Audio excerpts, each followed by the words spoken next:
यह एक गरीब पिता और उसके बेटे की कहानी है। पिता का नाम रामू था और बेटे का नाम राजू। रामू एक मजदूर था जो अपने परिवार का पेट पालने के लिए दिन रात मेहनत करता था। उसकी पत्नी की मौत हो चुकी थी और वह अपने बेटे राजू को अकेले पाला था। रामू ने राजू को पढ़ाया लिखाया और उसे एक अच्छे इंसान बनाने की कोशिश की। राजू ने भी अपने पिता की बात मानकर खूब मेहनत की और एक अच्छी नौकरी पाली।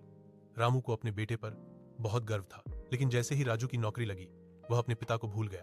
वह शहर में एक बड़े घर में रहने लगा और अपने पिता को कभी मिलने नहीं आया। रामू कई बार अपने बेटे से मिलने गया, लेकिन राजू ने उसे दरवाजे से ही वापस भेज दिया। एक दिन रामू की तबीयत बहुत खराब हो गई। वह सड़क पर गिर पड़ा और कोई उसकी मदद करने नहीं आया। राजू को पता चला, लेकिन उसने अपने पिता की मदद करने से इनकार कर दिया।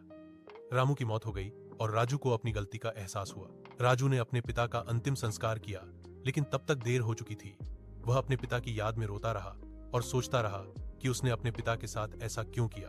रामू की मौत के बाद राजू का जीवन बदल गया। वह अपने पिता की याद में एक आश्रम बनवाया जहां गरीब और बेसहारा लोगों की मदद की जाती थी। राजू ने अपने पिता की कहानी सबको सुनाई और लोगों को अपने माता पिता का सम्मान करने की सलाह दी। लेकिन राजू के दिल में अपने पिता की याद हमेशा रहेगी और वह कभी भी अपने पिता को भूल नहीं पाएगा। राजू की कहानी से हमें सीखने को मिलता है कि हमें अपने माता पिता का सम्मान करना चाहिए और उनकी सेवा करनी चाहिए।